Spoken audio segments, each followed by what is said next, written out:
All throughout the Trump administration, there were folks on Twitter who were keeping up with what was happening to every single person who ended up leaving the Trump administration for one reason or another, whether they left on their own or they were kind of forced out. And the overall theme, in fact, they said this through most of the tweets, was that if you try to work with Donald Trump, he will eventually humiliate you. He will turn on you. And your life will certainly not be better because of your allegiance to Donald Trump. And while that was certainly true throughout the entirety of the Trump administration, I think for all of these Republicans out there, you know, your Taylor Greens and your Boeberts and your Gates and your Jim Jordans and your Lindsey Grahams, y'all need to just look at recent history. Just look at the last month. Just the last month. What has happened to every individual that has thrown their lot in with Donald Trump and did everything they could to protect this man? Their lives are falling apart. Need some examples? Gladly. Rudy Giuliani. Rudy Giuliani needed a pardon from Donald Trump because, you know, he's facing those massive investigations up in New York that threatened the rest of his life. He's an old guy, and he could spend his last years in prison if these investigations turn up criminal activity.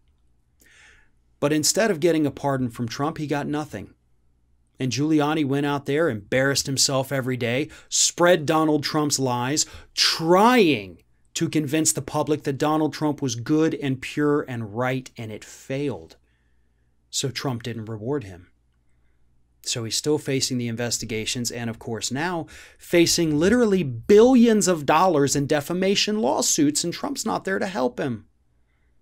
Same thing with Sidney Powell. While she may not be facing the criminal investigations that Giuliani is, she is also facing billions of dollars in defamation suits. She risks losing her legal license, much like another Trump attorney, Lin Wood, who is also facing some lawsuits. And unless he submits, according to him, if he doesn't submit to a psychiatric evaluation, he could lose the ability to practice law in the state of Georgia. Want more? Mike Lindell, the MyPillow guy, who went all in on the really crazed side of supporting Trump. And how has that fared for him? Well, there's very few stores now left that are willing to carry his pillows. He has become a laughingstock around the country. And as I predict, I'm willing to bet he is going to suffer the same fate with his company that Papa John Schmatter suffered with his company, where they kicked him out. Even though he founded it, he started it, he was running it, they said, "You're toxic, get out."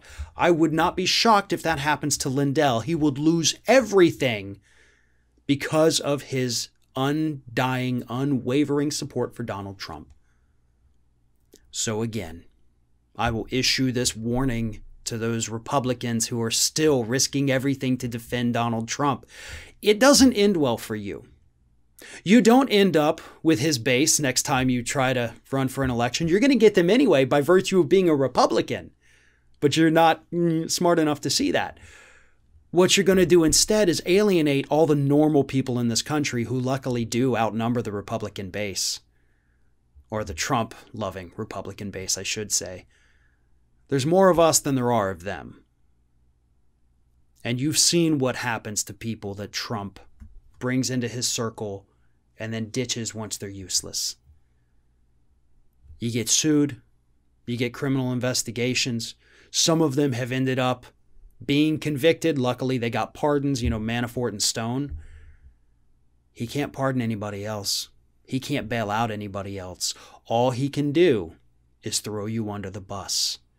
There is nothing to be gained from your undying devotion to Donald Trump. And again, the last month has proven that for so many individuals.